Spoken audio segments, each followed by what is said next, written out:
Assalamualaikum warahmatullahi wabarakatuh. Waalaikumsalam warahmatullahi wabarakatuh. Alhamdulillah, Allahumma sholli wa sallim wa barik ala sayyidina Muhammad wa ala alihi wa ashabihi wa man irtadah ma ba'd. Alhamdulillah pada siang hari ini kita bisa melanjutkan kuliah Tafsir Ahkam 2. Hari ini kita Ya, akan membahas tentang larangan memakan harta anak yatim. Sekali lagi hari ini kita akan membahas ayat terkait dengan satu larangan memakan harta anak yatim. ya, Al-Quran Surah An-Nisa ayat 2. Yang kedua tentang waris. An-Nisa ayat 11 dan 12. Jadi kita akan berbincang pelan. Ini nanti 30 menit mati ya. Masuk lagi ya. ya. Sekali lagi 30 menit Iya, mati masuk lagi. Karena ini adalah Zoom gratisan. Zoom gratisan itu hanya dikasih iya. setan 30 menit. Kecuali beli. Kalau beli bisa sampai berjam-jam sesuai dengan kebutuhan. Baik, hari Iya, ini baik. kita akan membuka, sekali lagi hari ini kita akan sekali lagi membuka Al-Quran. Yang pertama adalah surah An-Nisa ayat 2. A'udzubillahi minasyaitonirrajim. Wa atul yatama amwalahum wa la tatabaddalul khabitha bit-thayyib wa la ta'kulu amwalahum ila amwalikum innahu kana huban kabira. Al-Quran Surah An-Nisa ayat ayat 2 Dua. ini di dalam Mukhtasar Fit Tafsir wa'atu itu adalah berikan. Wa'atu adalah berikan ayyuha ausya, wahai orang-orang yang menerima wasiat. Wasiat apa? Al yatama yatim. Jadi berikanlah wahai orang-orang yang menjadi wali yatim, berikanlah wahai wa'atu ini adalah fiilnya adalah jamak mukhatab salim yang ditujukan kepada orang-orang yang menjadi walinya anak yatim. Untuk apa? Wa'atul yatam amwalahum. Untuk memberikan harta anak yatim manakala anak yatim itu sudah masuk usia balik. Wahum man faqadu wahum man faqadu aba'ahum wala tabalughul halim. Dan mereka yang sudah mencapai usia balik untuk apa? Diberikan amwalihim harta mereka kalimah secara sempurna. Wa idza balagu, apabila mereka ini sudah masuk usia balik.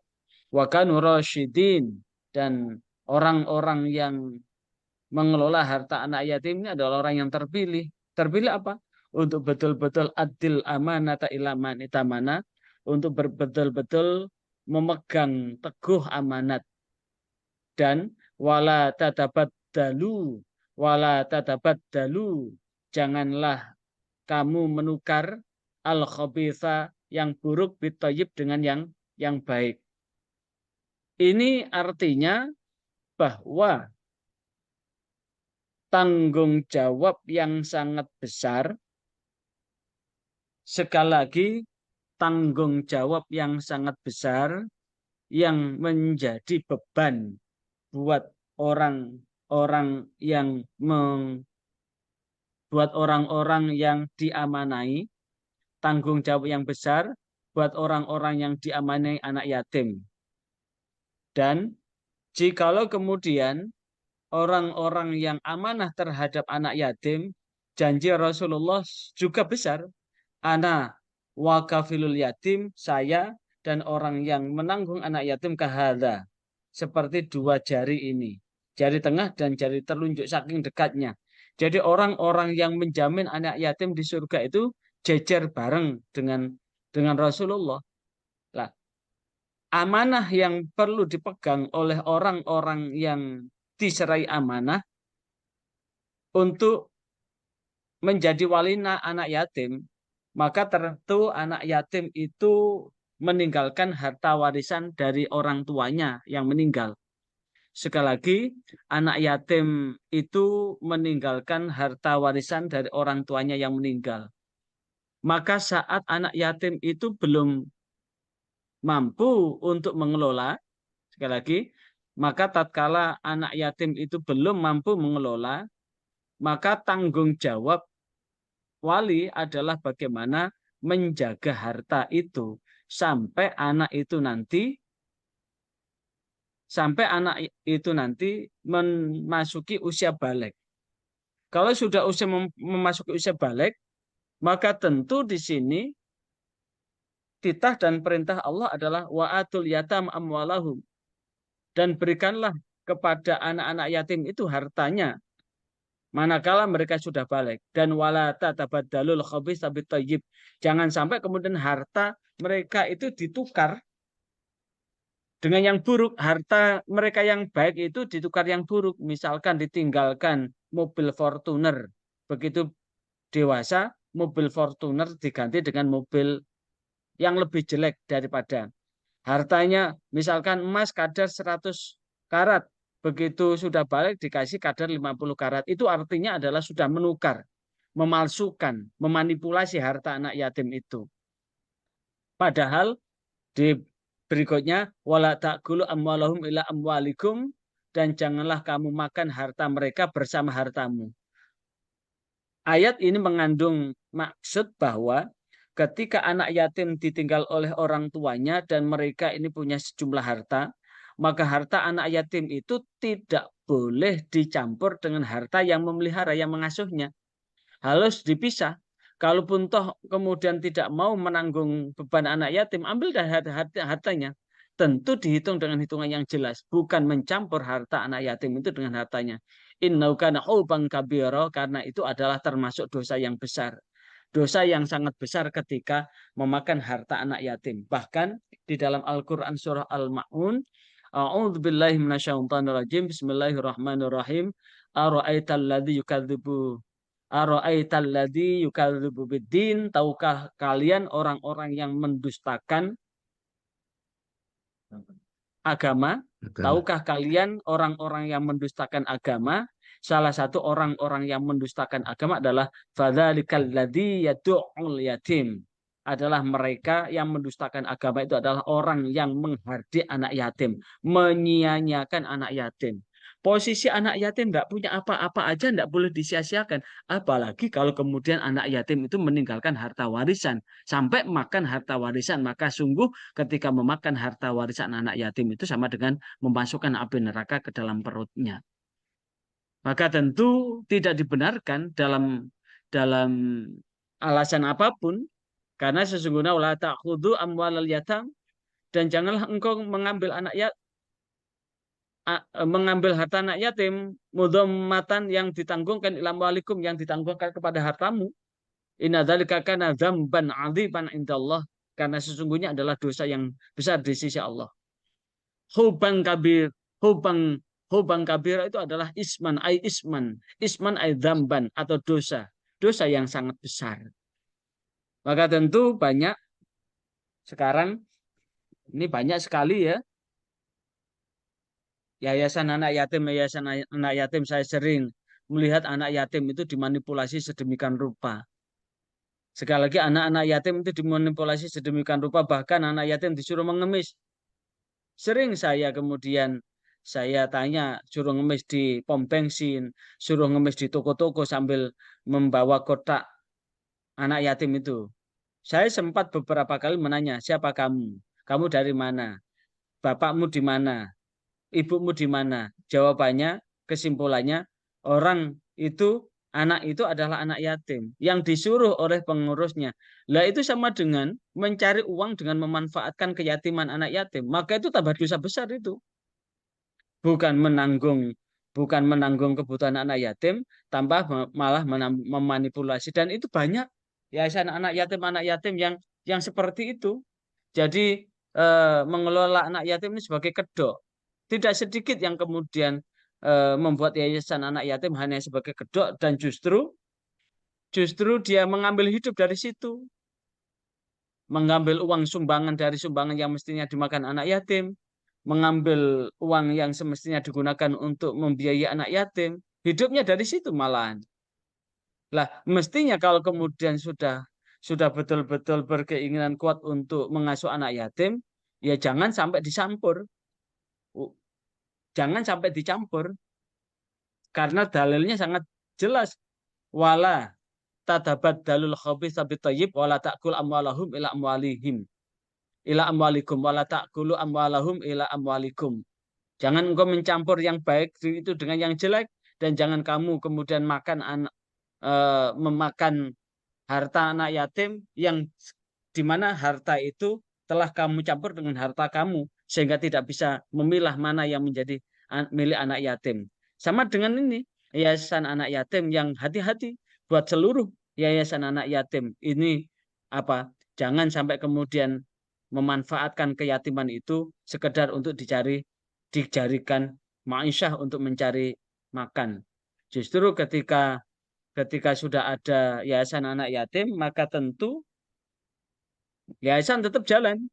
Maka pengurus pengelola punya usaha yang lain, sehingga yang dimakan adalah dari apa yang diusahakan itu, bukan mengambil sumbangan yang semestinya menjadi harta anak yatim.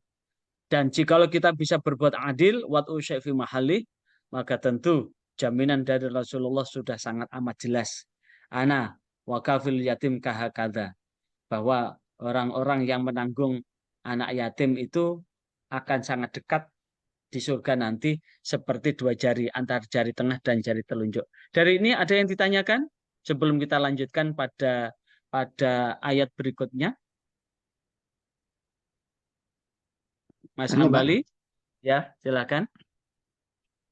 Ya. Hmm, Ini Pak, ya, seumpama ada suatu yayasan anak yatim dan pendidikan dan orang-orang terlantar itu punya yayasan itu. hmm, Tapi di situ di yayasan itu mendirikan unit usaha sendiri misalnya. Unit usaha sendiri, dia itu pinjam harta anak yatim yang sumbangan-sumbangan itu untuk mendirikan unit itu dengan memakai itu, sementara minjam uang anak yatim itu terus diusahakan, dibisniskan, ikut di apa percetakan dan lain-lain. Terus setelah itu uang anak yatim tadi dikembalikan, seterusnya yang uang dari hasil usaha tadi disendirikan gitu. Alasannya ya. untuk ini keperluan apa-apa itu, jadi tidak mengambil uang anak yatim tadi. Gimana itu menurut Ya. hukum dalil?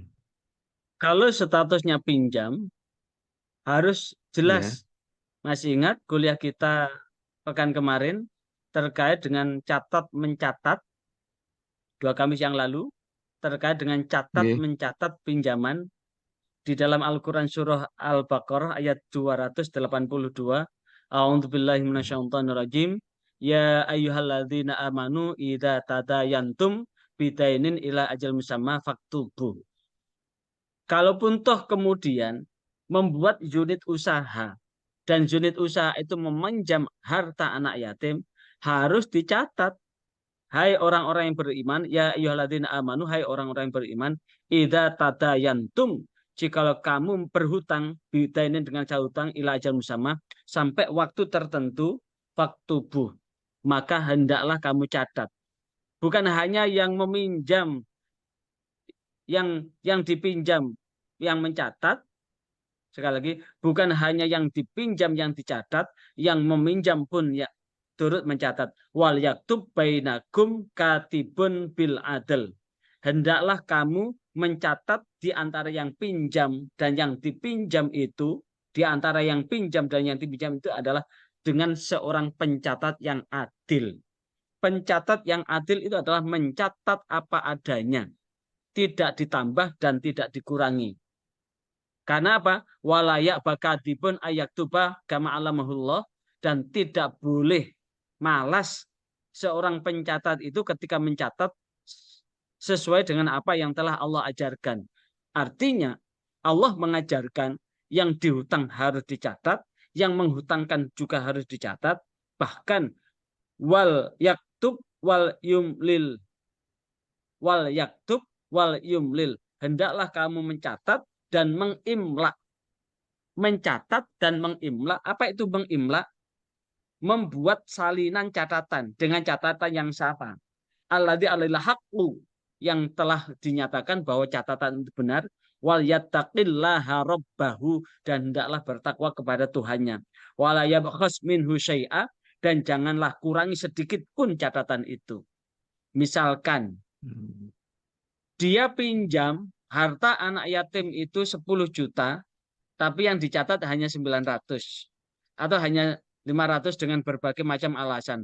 Itu tidak benar. Jadi kalau memang betul bahwa itu membuat unit usaha, maka harus dicatat bahwa harta anak yatim itu tidak terkurangkan sedikit pun. Tapi kalau sampai kemudian ada manipulasi, maka itulah yang kemudian disebutkan oleh Allah. Sekali lagi, itu disebutkan oleh Allah, ini wala tadabadalul khabitha bitayyib. Jangan engkau campur yang baik itu dengan yang buruk. Harta anak yatim itu baik. Harta pengangku anak yatim itu juga baik. Tapi jika kemudian ada manipulasi, maka hitungannya bukan kebaikan, tapi itu mencampur harta itu dengan keburukan. Nah, lebih bagus biarkan aja harta anak itu. Kalau memang ingin bersama Rasulullah sangat dekat dan sangat erat, lebih baik harta kita keluarkan untuk mereka, bukan sampai kita memakan harta mereka. Dan setelah anak yatim itu dewasa, maka akan diserahkan harta itu. Kalaupun mau dikembangkan, maka tentu plus bunganya juga, plus apa? Hasil usaha. Masih ingat ada 3 pemuda yang terkurung di gua dan tidak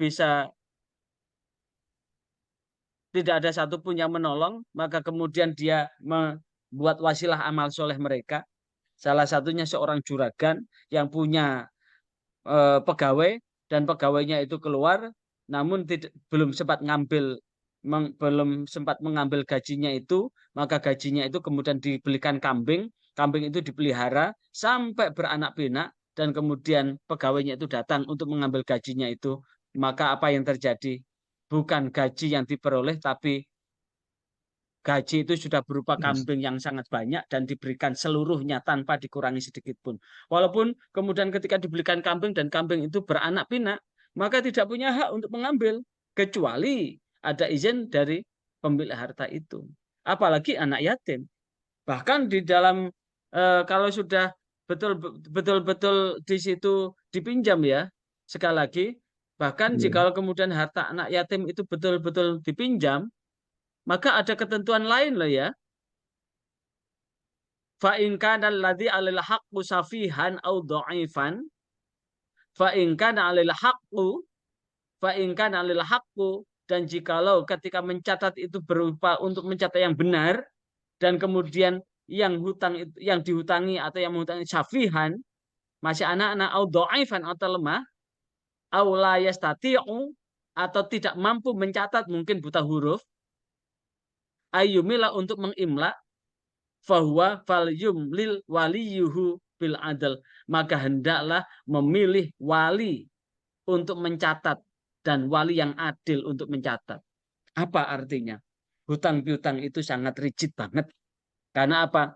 Manusia itu digandengi nafsu serakah, nafsu ingkar, nafsu bohong, nafsu dusta, nafsu dan nafsu yang lain yang kemudian itu membuat transaksi hutang piutang itu tidak berjalan sesuai dengan apa yang Allah syariatkan gitu.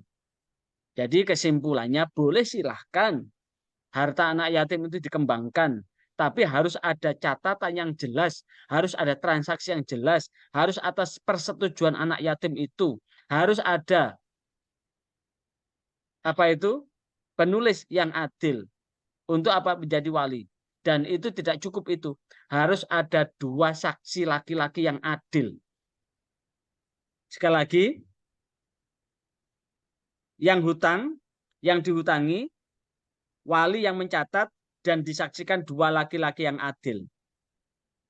Jika 2 laki-laki yang adil tidak ada, bisa diganti 1 laki-laki itu diganti dengan 2 perempuan. Karena 1 laki-laki itu sama dengan 2 perempuan yang adil. Artinya apa?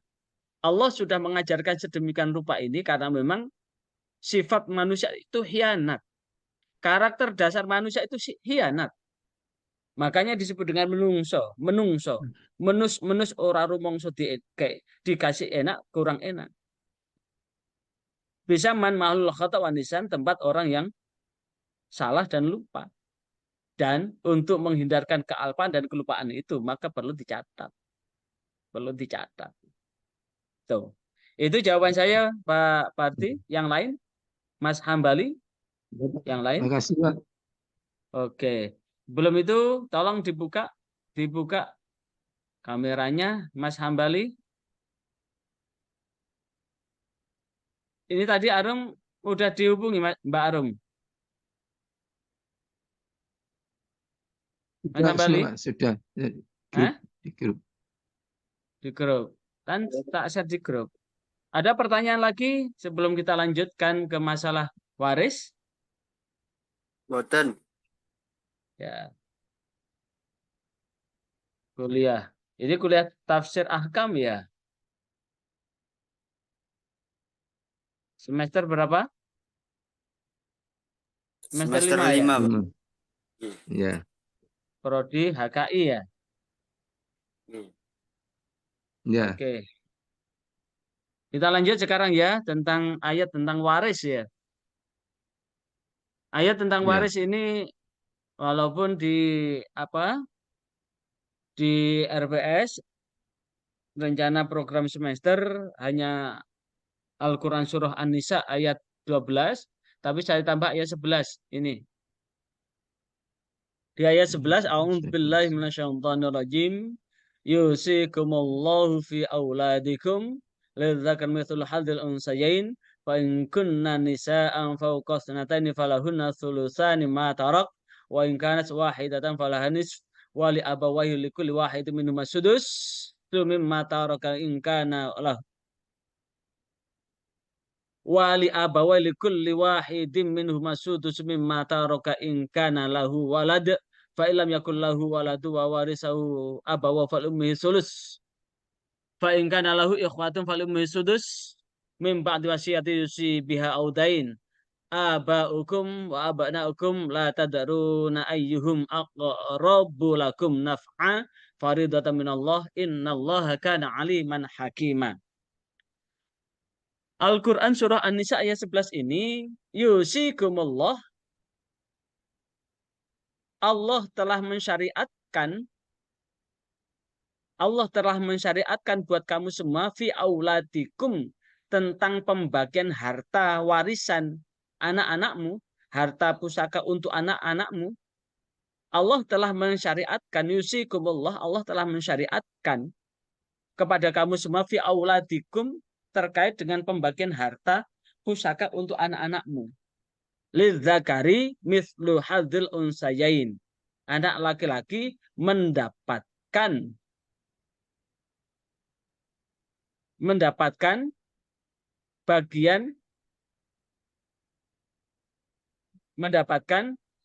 dua bagian anak perempuan. Satu anak laki-laki mendapatkan sama dengan mislu hadzil unsayain, sama dengan 2 bagian anak perempuan. Jadi kalau seorang bapak itu meninggalkan 1 orang istri, kemudian 1 anak laki-laki dan anak perempuan, dan tidak meninggalkan orang tua, maka harta itu cukup dibagikan buat istri dan anak-anaknya. Untuk istri, kalau punya anak, bagiannya adalah 1/8. Kalau kemudian untuk sisanya adalah asobah. Asobah binafsih bagi anak laki-laki, asobah ma'al ghair bagi anak perempuan. Sehingga dari harta yang telah diwariskan itu, setelah diambil 1/8 untuk ibunya, tentu itu manakala tidak ada harta gonogini. Kalau ada harta gonogini, maka sebelum dibagi, harta itu dibagi gonogininya dulu, dibagi separuh, yang separuh baru dibagi untuk warisan itu. Nah, warisan untuk anak laki-laki, lidzakari mithlu hadzil unsayain. Untuk anak laki-laki, sekali lagi untuk anak laki-laki dengan bagian 2 anak perempuan. Namun wa in kunna nisa'an fawqa ini, namun jikalau anak itu semuanya perempuan lebih dari 2, sekali lagi, jikalau semua anaknya itu adalah anak perempuan lebih dari 2, bagiannya adalah falhuna sulusa matarok. Bagiannya adalah 2/3 dari seluruh harta yang ditinggalkan. Wa in kanat wahidatan, jikalau hanya 1 anak perempuan falhanisfu, maka jikalau hanya meninggalkan 1 anak perempuan saja, maka 1 anak perempuan itu mendapatkan separuh dari harta warisan itu. Kemudian wali abawaihi kepada kedua orang tuanya, yaitu bapak ibu mayit, sekali lagi bapak ibunya mayit, likul liwahidin masing-masing dari bapak atau ibunya minhuma masing-masing mendapatkan asudus, mendapatkan 1/6 mimma tarok dari apa yang ditinggalkan, ingkana walad jikalau punya anak, fa'ilam yakul walad jikalau tidak punya anak, maka wawarisahu abawahu fali ummihi sulus, maka warisan untuk bapak maupun ibunya adalah 1/3. Kalau bapak ibunya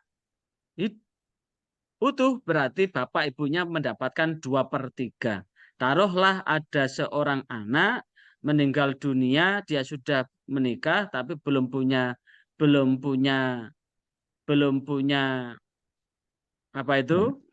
Belum punya anak, maka setelah dibagikan buat anaknya, buat istrinya itu adalah 1/4, kemudian yang 2/3 itu adalah untuk ibunya, dan sisanya dicarikan yang asobah, siapa yang menutup untuk mendapatkan warisan itu. Nah, fa'inkan lalu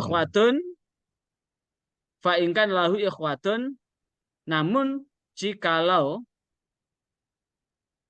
mayit itu punya saudara, nah sekali lagi, jikalau mayit itu punya saudara, fa'inkan lalu ikhwatun, jikalau mayit itu punya saudara laki-laki, fali ummi sudus, maka untuk ibunya dapat 1/6. Layaknya mayit itu punya anak. Mimba diwasiyati yusi biha udain. Setelah apa? Setelah mendapat pembagian itu dipenuhi wasiat-wasiat yang ia buat. Selama wasiat-wasiat itu telah dibuat. Assalamualaikum Pak Hendri.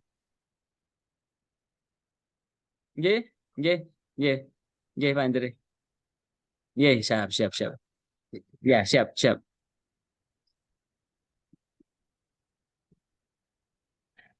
Kita lanjut ya. Ya. Kita lanjut. Jadi ketika mayit itu, sekali lagi, ketika mayit itu punya saudara, bagian untuk orang tua itu 1/6. Mimbat wasiyati syibadain. Setelah dipotong dari wasiat mayit atau utang-utangnya. Aba'ukum wa aba'nakum la tadaru ayyuhum aqrabu lakum naf'a. Tentang orang tua dan anak-anakmu, kamu tidak akan mengetahui siapa yang ada di antara mereka yang lebih dekat manfaatnya bagimu. Karena apa? Karena apa? Fariidatan minallah. Ketetapan itu adalah dari Allah. Innallaha kana aliman hakima. Sesungguhnya Allah Maha mengetahui lagi Maha bijaksana. Di ayat 12, sekali lagi di ayat 12, kita lanjut di ayat 12.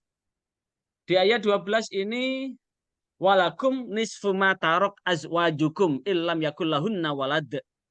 Ini terkait dengan walakum nisfu ma taroka azwajukum illam yakul lahunna walad.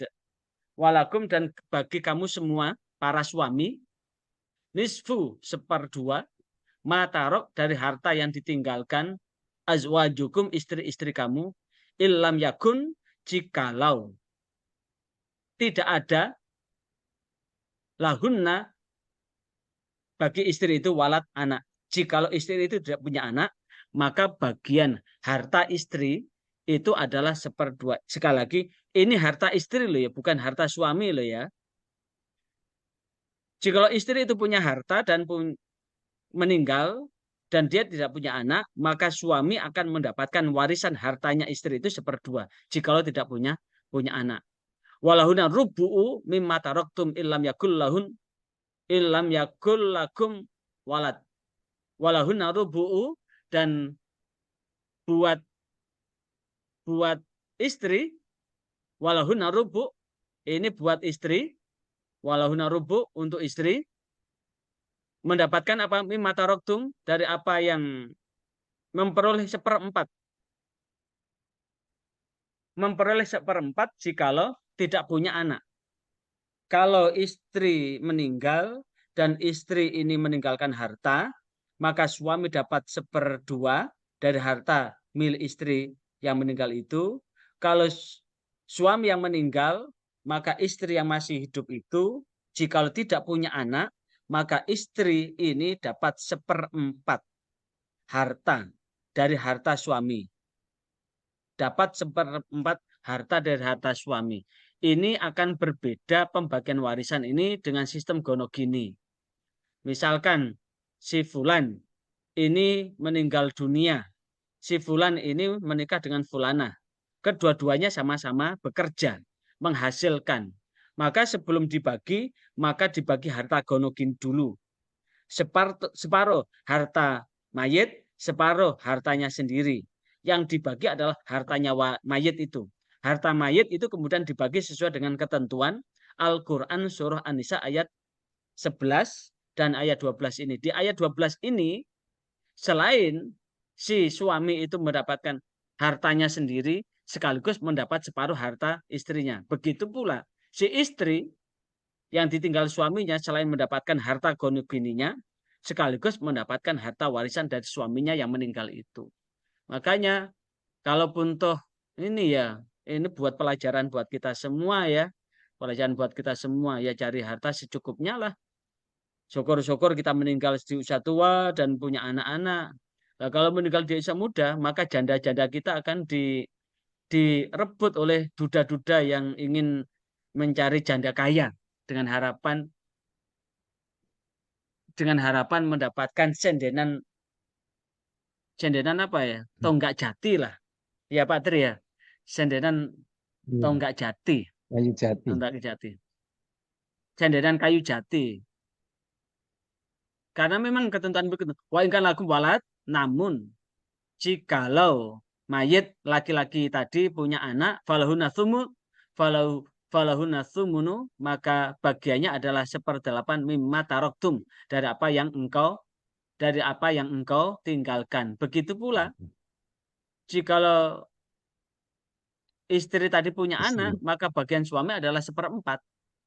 Mim ba'di wasiati tusu nabi hadain, sesudah dilaksanakan wasiat-wasiatnya dan disudah untuk mengurangi hutangnya. Wa in kana rajulu yurasu kalalah aw imra'atun walahun akhun aw ukhtun walikulli wahidin minhum sudus. Ini terkait dengan kalalah, harta kalalah. Jikalau seorang ini mati baik laki-laki maupun perempuan, sekali lagi, jikalau laki-laki maupun perempuan meninggal dan tidak meninggalkan tidak meninggalkan bapak, tidak meninggalkan ayah, dan tidak meninggalkan anak, tapi mempunyai saudara laki-laki seibu saja, atau seorang saudara perempuan seibu saja, maka bagi masing-masing dari kedua jenis saudara ini seperempat harta. Tapi jika saudara itu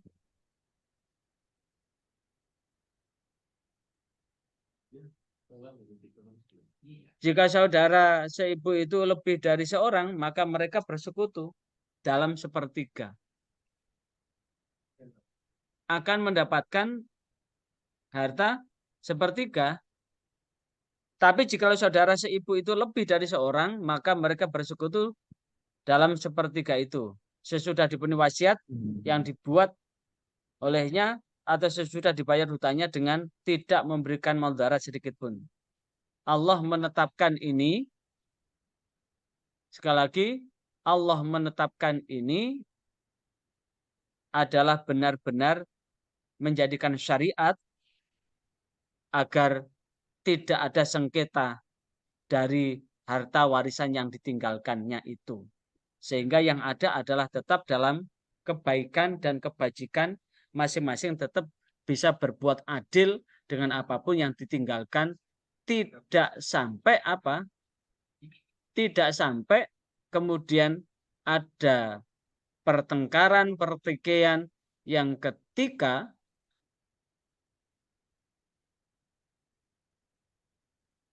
harta itu ditinggalkan oleh pemiliknya. Sehingga harta itu tetap membawa manfaat dan membawa kedamaian buat yang ditinggali harta itu. Dari sini barangkali ada yang ditanyakan? Silahkan, saya persilahkan. Silakan, ada yang ditanyakan? Enggak ada. Ya.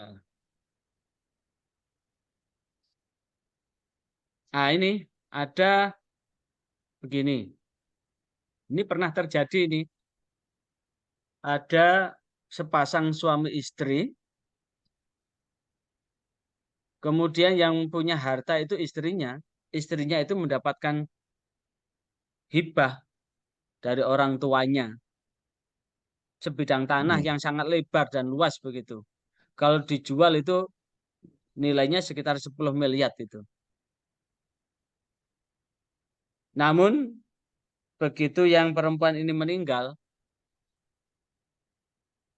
yang suaminya ini udah apa? Udah konsultasi bahwa Anda dapat 1/2 dari harta pusaka, harta istri, tapi saudaranya tidak terima. Kok enak? Wong itu hartanya itu tanah imbahe. Sementara ibu masih hidup. Akhirnya terjadilah pertikaian sampai berkepanjangan, saling melapor, saling mengadu dan sebagainya, sampai yang digugat meninggal, yang menggugat juga meninggal, sama-sama tidak dapat. Ternyata keputusannya tetap sama.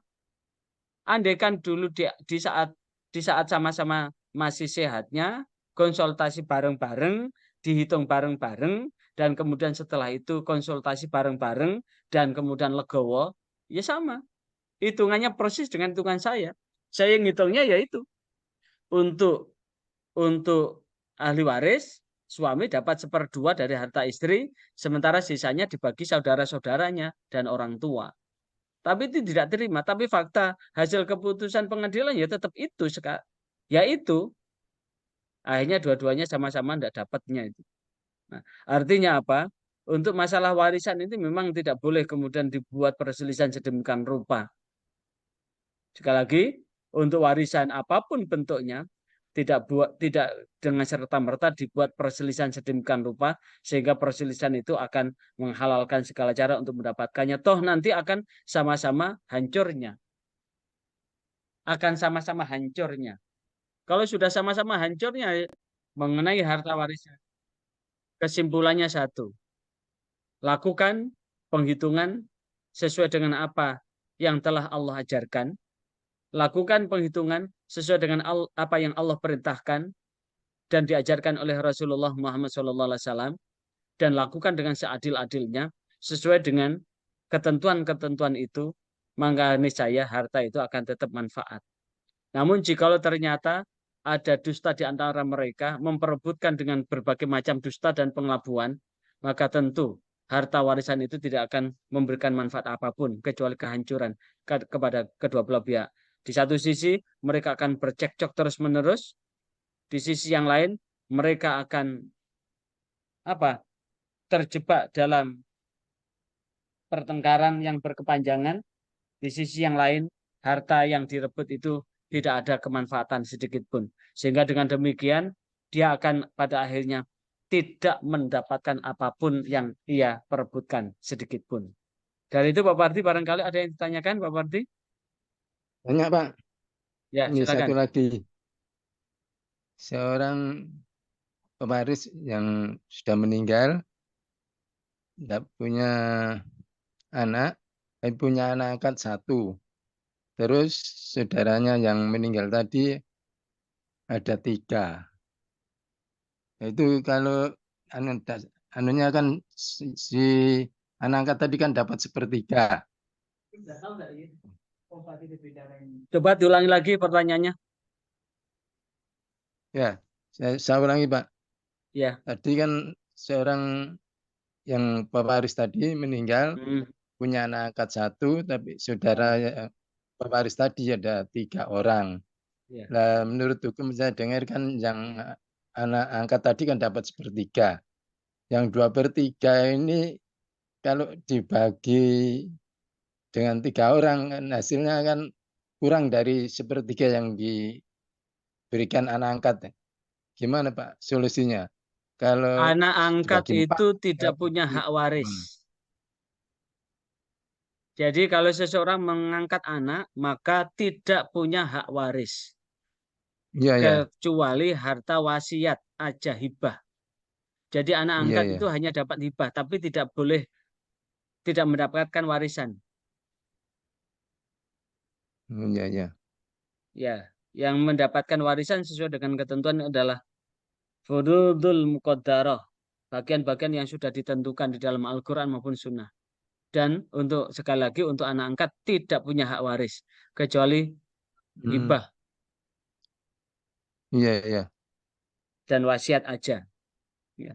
Ada yang lagi? Iya, wasiat itu katanya kan nih Pak, Hmm. 1/3 dari ini harta waris maksimal. Saya Yang kata nah sepertiga kalau itu ya maksimal sepertiga aja, hibah itu. oh iya, Jadi ya. jauh hari sebelum orang tua angkat itu meninggal sudah dikasih hibah Ya, sepertiga, boleh, boleh. Itu berarti boleh. wasiat sekaligus hibah itu. Wasiat, iya, ya. Makanya apa yang dibagikan setelah dipotong wasiat dan hutang-hutangnya. Jadi sebelum harta Oh, itu jadi dibagi, yang saudara yang 3 tadi harus menerima yang sisa dari 1/3. Jadi ya 2/3 menerima, harta itu katakanlah sudah gitu Pak. asobah itu namanya. Udah silahkan itu dihitung lagi, dihitung ulang. Sisanya dihitung ulang. Iya, Sisanya iya. dihitung ulang. Jadi mendapatkan asobah itu. Ada anak laki-laki tak? Saudara laki-laki. Iya, laki-laki 3. Ya, kalau laki-laki dapat asobah itu. Udah sisanya langsung dibagi sesuai dengan hitungan. Oh iya, jadi jelasnya begini Pak ya. Seperti katakanlah hartanya itu penuh, terus diambil 1/3, kan tinggal 2/3. Yang Ya, 2/3 tadi dibagi ya orang dibagi 3. saudara-saudaranya itu. Selama tidak ada orang tua loh ya. Selama tidak Iya, ada anak, iya, selama tidak iya, ada anak, tidak ada istri, maka tentu ngitungnya begini. Orang yang paling berhak mendapatkan warisan itu siapa? Istri atau suami.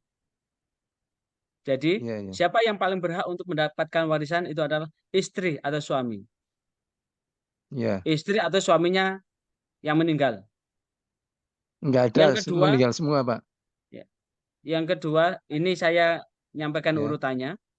Siapa yang iya, iya, mendapatkan begitu meninggal, siapa yang mendapatkan warisan pertama adalah istri atau suami yang meninggal. Yang kedua, ada iya, anak-anak yang meninggal, anak-anaknya. iya, Yang ketiga, orang tuanya iya, yang iya, meninggal. Orang tua yang meninggal itu iya, tidak iya. akan pernah tertutup apapun. Walaupun dia punya anak Iya. laki-laki, maka hak orang tua tidak pernah tertutup. Beda dengan saudara mayit. Iya. Saudara mayit itu Iya akan iya. mahjub jikalau ada anak laki-laki. Kalau Iya. hanya anak perempuan, saudaranya mayit itu bisa mendapatkan warisan. Oh, iya iya iya. Iya, Pak. Ya. Mm-mm. Ada yang lagi yang ditanyakan lagi? Ya, ada, Pak. Sudah, Pak. Cukup. Ya. Ya, cukup ya. Baik, saya cukupkan sekian ya. Saya cukupkan Iya, Pak. sekian. Tolong dibuka. Saya cukupkan sekian. Subhanakallahumma wa bihamdika asyhadu an la ilaha illa anta astaghfiruka wa atubu ilaik. Waalaikumsalam wallahul muwaffiq ila aqwamit thoriq. Wassalamualaikum warahmatullahi wabarakatuh. Waalaikumsalam warahmatullahi wabarakatuh. Matur nuwun. Ini.